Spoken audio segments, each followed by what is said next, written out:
Hey guys, how's it going? Mi gente, it's Dax here. Today's video, the true link between Bruce Lee, Jeet Kune Do, fencing, and the Filipino martial arts. Got some fencing swords to help illustrate my point. So let's get into it. Hopefully you guys will see at the end of it how what Bruce Lee was going through at his time reflected what happened in the fencing world. Okay? So some terms to help you guys. First off, foil. Foil is the practice weapon for a small sword. Okay. Here's a good example. All right. There's also epee. Now both of these weapons have triangular blades. Okay, and they are thrust only. The earlier small swords did have some cutting capabilities. Okay. And some of the Spanish small swords also had cutting capabilities, right? But essentially, a epee and a small sword have triangular blades, thrust only. Okay, the only difference is that the epee has a larger guard. Now, why did they do that? Why would there be two weapons? Okay, they're essentially kind of the same thing. Okay, even in today's Olympic fencing. Well, even though they're kind of the same weapons, just built a little bit differently, okay, what they really represent is two philosophies, okay? And Bruce Lee's brother, okay, was an epee champion, all right? And I'm going to show you how Bruce Lee drew philosophy from the epee fencers, which are actually drew influence from earlier fencers. Okay, so let's get into it. Guys, what the Filipinos would call defang distinct, that means cutting at your opponent's weapon's hand, okay, is very, very old. This is in Kenjutsu, okay, this is in Filipino martial arts, and it's in historical European fencing, going back, earliest I could see is Middle Ages, maybe even older, okay?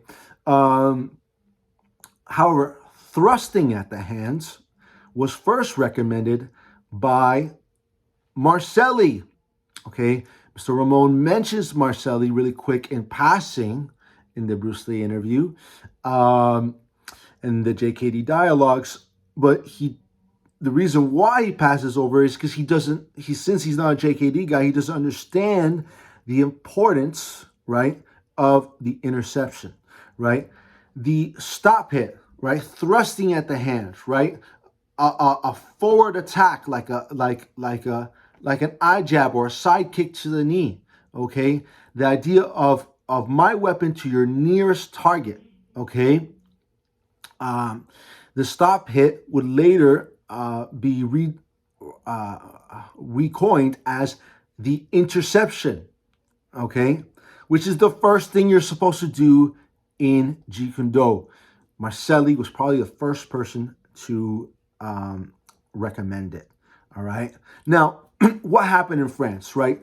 Like I said, hitting at the hand is very old. Marcelli, thrusting at the hand, he figured you could also thrust at the hand. But the French school, right, what the French did is that they figured out a method of getting to the body, okay? And this became very popular, right? And they did it through a system called opposition. They weren't the first ones to invent this, but they were the ones who really perfected it, okay? And this became really popular. Oh, wow, look at these guys, they figured out, how to get to the body safely, and the French fencing masters were in high demand. So what happened? The king decided to regulate this. He centralized the school. You could only teach if you were under the king's charter. This was paid by taxes, right? And highly regulated. Okay. Now what happened, right? Is that, well, eventually this became, for many, a game for the aristocrats.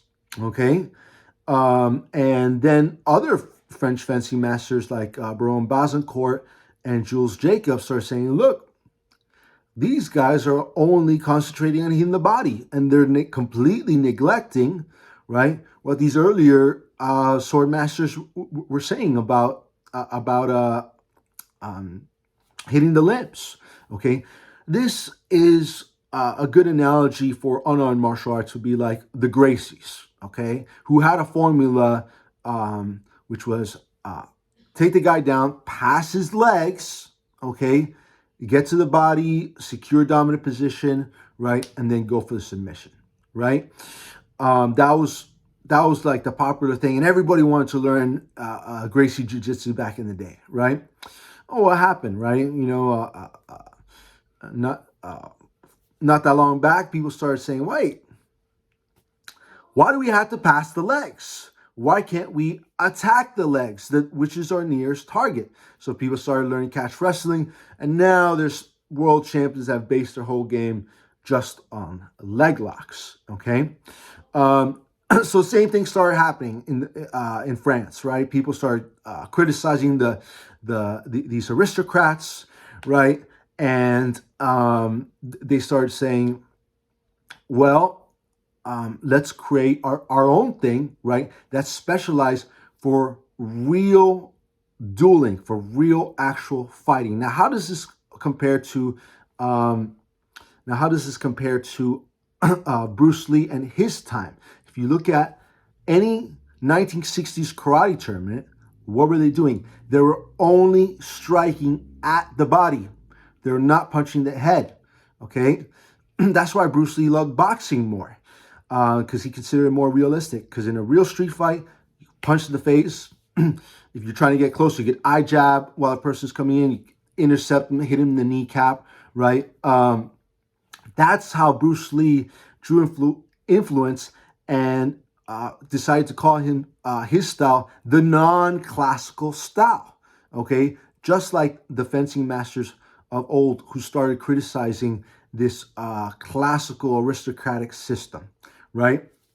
And the swords themselves, right, going back to the small sword, right, if you look at some of these small sword examples back in the day, these aristocrats started decking these things out with gold, what looks like gold, diamonds, and so they didn't want to use their fancy small sword unless it was a life or death situation. But if it was an actual duel, okay, they would use an epee. And the original epees were just, these robust, plain-looking small swords, okay?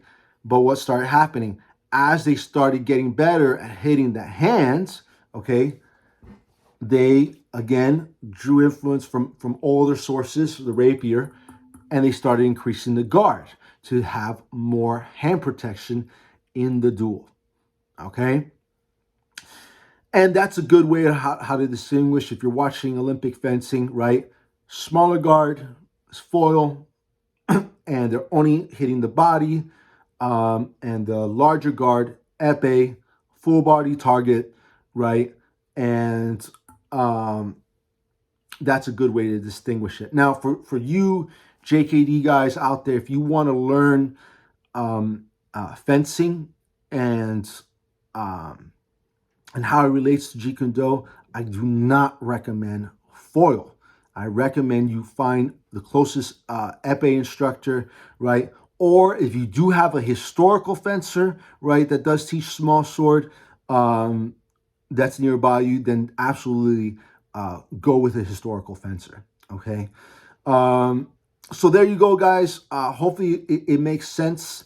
Again, Mr. Ramon Martinez, very talented in the destreza and Bowie knife stuff. I do Bowie knife, so I can say with absolute certainty his Bowie knife stuff. One of the students, Mr. DeLongis, that I mentioned in the other videos, his sword fight with Jet Li in the beginning of Fearless, guys, I must have watched that a million times. That's one of my favorite cinematic sword fights. Go check that out if you haven't seen it already. But there you go, guys.